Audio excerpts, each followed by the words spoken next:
Hello friends, இன்றைக்கி உடம்புக்கு ரொம்பவுமே ஹெல்த்தியான ஒரு பொரியல் ரெசிபி தான் பார்க்க போகிறோம்.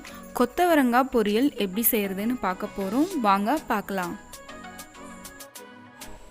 இது போன்ற அருமையான ரெசிபிகளை தெரிஞ்சுக்க அம்மா சமையலறை சேனலை சப்ஸ்கிரைப் பண்ணுங்கள்.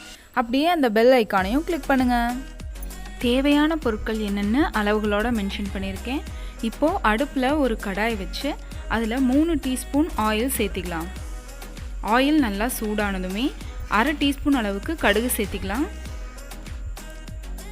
கடுகு நல்லா பொரிஞ்சு வந்ததும் கருவேப்பிலை ஒரு கொத்து சேர்த்திக்கலாம். அதோட பச்சை மிளகாய் 2 கட் பண்ணி வச்சுருக்கேன், அதையும் சேர்த்திக்கலாம்.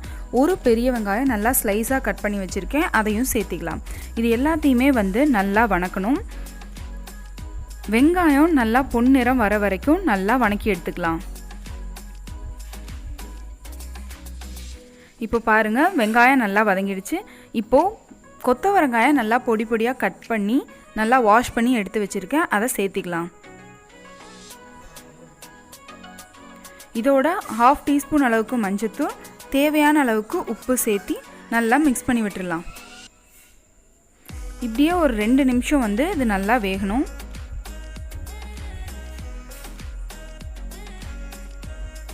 இப்போது 2 நிமிஷம் நல்லா வெந்துடுச்சு. இதோட 2 டீஸ்பூன் அளவுக்கு சாம்பார் பொடி சேர்த்திக்கலாம். இங்கே காரத்துக்கு நம்ம சாம்பார் தூள் மட்டும்தான் சேர்த்திக்க போகிறோம்.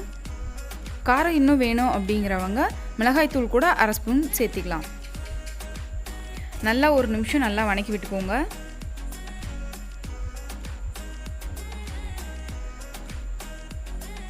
இப்போது காய் வேகிறதுக்கு தேவையான அளவுக்கு தண்ணி சேர்த்துக்கலாம். இங்கே நான் ஒரு பெரிய கிளாஸில் 1 கிளாஸ் அளவுக்கு தண்ணி சேர்த்து காயை வேக வைக்க போகிறேன். சேர்த்திருக்க தண்ணி ஃபுல்லாக ட்ரை ஆகிற வரைக்கும் நல்லா வேக வைக்கணும். தண்ணி நல்லா கொதித்து காயும் நல்லா வெந்து வரும். பாருங்கள், தண்ணி நல்லா கொதித்து வந்துடுச்சு.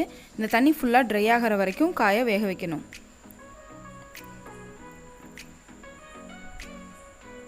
இப்போ பாருங்கள், பாதி அளவுக்கு தண்ணி நல்லா கம்மியாயிடுச்சு. காய் நல்லா வெந்திருக்கு. இன்னும் மிச்சம் இருக்க தண்ணியுமே ட்ரை ஆகிற அளவுக்கு வேக வச்சுக்கலாம்.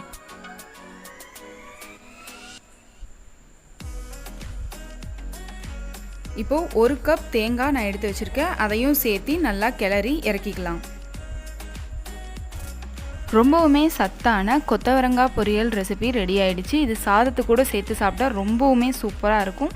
இதை நீங்களும் கண்டிப்பாக வீட்டில் ட்ரை பண்ணி பாருங்கள். செஞ்சு சாப்பிட்டு பார்த்து எப்படி இருக்குன்னு சொல்லுங்கள். இந்த வீடியோவை லைக் பண்ணுங்கள். நம்ம சேனலை சப்ஸ்கிரைப் பண்ண மறந்துடாதீங்க. தேங்க்யூ.